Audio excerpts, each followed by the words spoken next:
Let me tell you a second story. Corey Keefe is the president of Offshore Towing. Offshore Towing, Inc. is a consortium of 4 companies on the roads. They move drilling rigs in shallow water.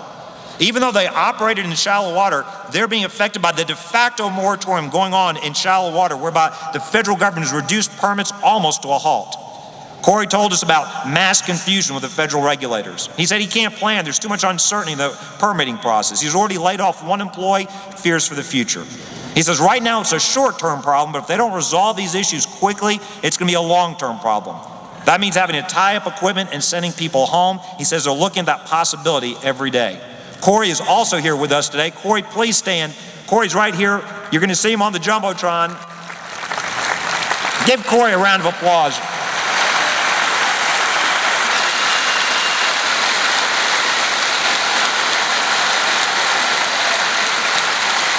As you think about Corey's plight, I went to federal court. I went to the appellate court to hear the arguments. You know what I heard the federal judge ask the government?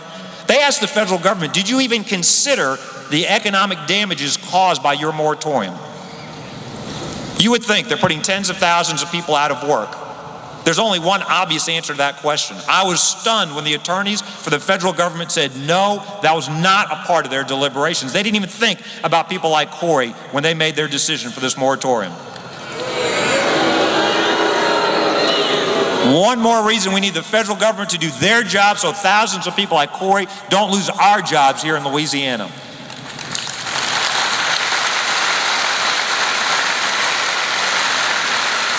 One third and final example, Dwayne Rebstock is the CEO of All Port Services. They opened their doors as a logistics brokerage company in Port Fourchon in October of 2007. March 1st of this year, they debuted their new multi-service dock facility, 600 feet of waterfront property, 11 acres of area overall. Soon after their expansion, they signed a major client showing the need for their facility. The moratorium was issued just weeks later.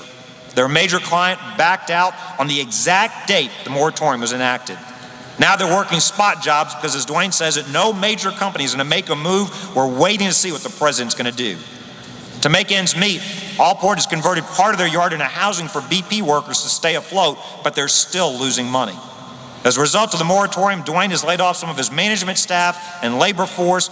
He won't be able to stop layoffs till the moratorium is lifted. They've also enacted a 10% pay cut across the board for all of their employees. Dwayne fears ultimately he'll have to close his doors as a direct impact of the moratorium. He has talked to his major client. The client says if the moratorium would end, they would come back to Allport. Operations could start up immediately. Dwayne is here today. Please give Dwayne a round of applause for his efforts and his sacrifices.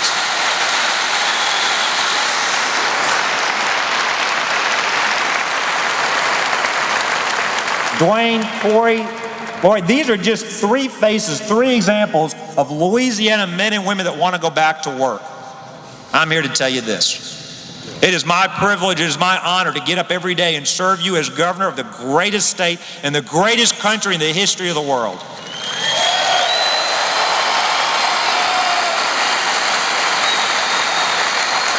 I've never been more proud than when I see the determination on the faces of our people. I was never more proud than when I saw our people take in strangers during Gustav and Ike and commit to rebuilding this state. I was never more proud than during this entire oil spill crisis when I've seen coastal fishermen, coastal workers, coastal residents stand together united as one state, saying, Governor, we're going to win this war. We're going to get back out on that water. We're going to go fishing again. We're going to make energy for the rest of this country. We're going to feed and fuel this country. People don't understand why we're so passionate. We had to fight the red tape and bureaucracy to go out there and get those jackup barges out. We had to fight the red tape and bureaucracy to go and fight the oil 15, 20 miles off our coast. We had to educate the people in Washington, D.C. This is our way of life. This isn't some theory. This isn't something you read about in a paper. This is our way of life. We've been doing this for generations. Our parents and our grandparents have taught us how to make a living off these waters. And it is important for us to be able to teach our own children, our own grandchildren, how to continue to do that. But it's not just important for us. It is important for America that Louisiana continues to produce oil and gas and seafood and continues to harvest the rich bounty out of these Gulf waters. It is important for America that we get back to work.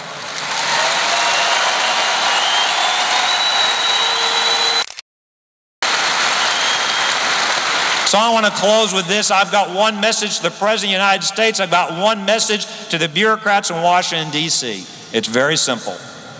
We don't want a BP check. We don't want an unemployment check. Let us go back to work.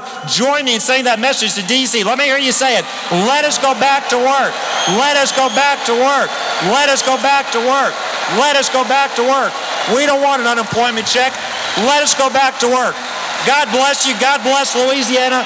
God bless these United States of America. Let us go back to work. Thank you all very much.